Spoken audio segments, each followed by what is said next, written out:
કેમ છો? મજામાં? સુવાક્યની દુનિયામાં, સુવિચારની દુનિયામાં આપનું સ્વાગત છે. મારા મિત્ર, એવું કહેવાય છે કે દુનિયામાં એક વ્યક્તિ, એક સજીવ જ એવો છે કે તેને જે જોવાનું હોય છે તે નથી જોતો, અને જે નથી જોવાનું હોય તે જ પહેલું જુએ છે. આવી જ કોઈ વાતને સુવિચાર દે કોઈ અજ્ઞાતે ખૂબ સરસ રીતે લખ્યું છે.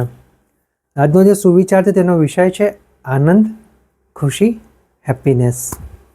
કોઈ અજ્ઞાતે લખ્યું છે કે ગુલાબની વચમાં કાંટા છે તેનો અફસોસ નહીં કરવો, પરંતુ કાંટાની વચમાં ગુલાબ છે તેનો ઉત્સવ કરવો. મારા મિત્રો, વાત ખૂબ જ સીધી છે, ખૂબ જ સરળ છે, એટલી જ મહત્વની છે. અહીંયા જે વાત છે તે આનંદની છે, ખુશીની છે, હેપીનેસની છે. અહીંયા વાત એટલે જ છે કે જો વ્યક્તિ પોતાનું જોવાનો દ્રષ્ટિકોણ બદલે તો તે પોતાના જીવનને ખૂબ સારી રીતે વિકસાવી શકે છે, સારી રીતે જીવી શકે છે. જેમ કે એક પેલો પ્રયોગ હતો, એક ખાલી ગ્લાસ છે, એ ગ્લાસ છે જે અડધો ભરેલો છે. તો આમાં બે પ્રકારના માણસો જોવા મળે છે કે જેમાંથી એક પ્રકારનો માણસ એવું કહે છે કે જે પાણીનો ગ્લાસ છે તે અડધો છે, અને બીજા પ્રકારના માણસો એવું કહે છે કે પાણીનો ગ્લાસ છે તે અડધો ભરેલો છે.